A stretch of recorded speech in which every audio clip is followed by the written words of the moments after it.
ఖైదీ number 150 movie audio ఫంక్షన్కు పవన్ కళ్యాణ్ వస్తున్నారా? ప్రస్తుతం ఈ న్యూస్ సోషల్ మీడియాలో చక్కర్లు కొడుతుంది. చిరంజీవి కెరియర్లోనే ప్రత్యేకత సంతరించుకున్న ఖైదీ నెంబర్ 150 సినిమాకు సంబంధించిన ప్రతి వేడుకను వైభవంగా జరపాలని నిర్ణయించుకున్నారు. డిసెంబర్లో ఈ సినిమా ఆడియో వేడుకను ఘనంగా నిర్వహించాలని భావిస్తున్నారు. ఈ ఫంక్షన్కి పవన్ కళ్యాణ్ను ముఖ్య అతిథిగా ఆహ్వానించాలని అనుకుంటున్నారట.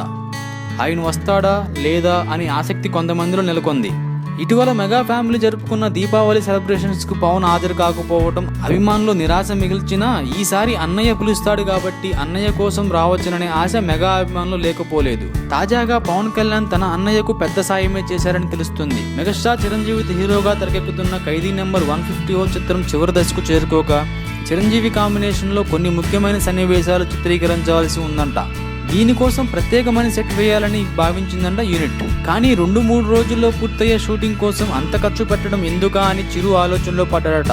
ఈ క్రమంలో పవన్ కళ్యాణ్ తాను చేస్తున్న కాటం రాయిడ్ సెట్ ని వాడుకోమని చెప్పాడట. ఏదేమైనా అన్నయ్యకు తమ్ముడు చేసిన ఈ సాయం మెగా అభిమానులు ఆనందం అవధులు దాటేలా చేసింది. గతంలో సర్దార్ గబ్బర్ సింగ్ ఆడియో ఫంక్షన్ కు చిరంజీవిని ఆహ్వానించగా ఆయన వచ్చారు. అందువల్ల ఈ సినిమా ఆడియో రిలీజ్ కు పవన్ వచ్చే అవకాశం ఉందని చెప్పుకుంటున్నారు. ఏదేమైనా సస్పెన్స్ తొలగాలంటే కొన్ని రోజులు ఆగాల్సిందే. అంటే మరిన్ని విషయాల కోసం ఛానల్ని సబ్స్క్రైబ్ చేయండి.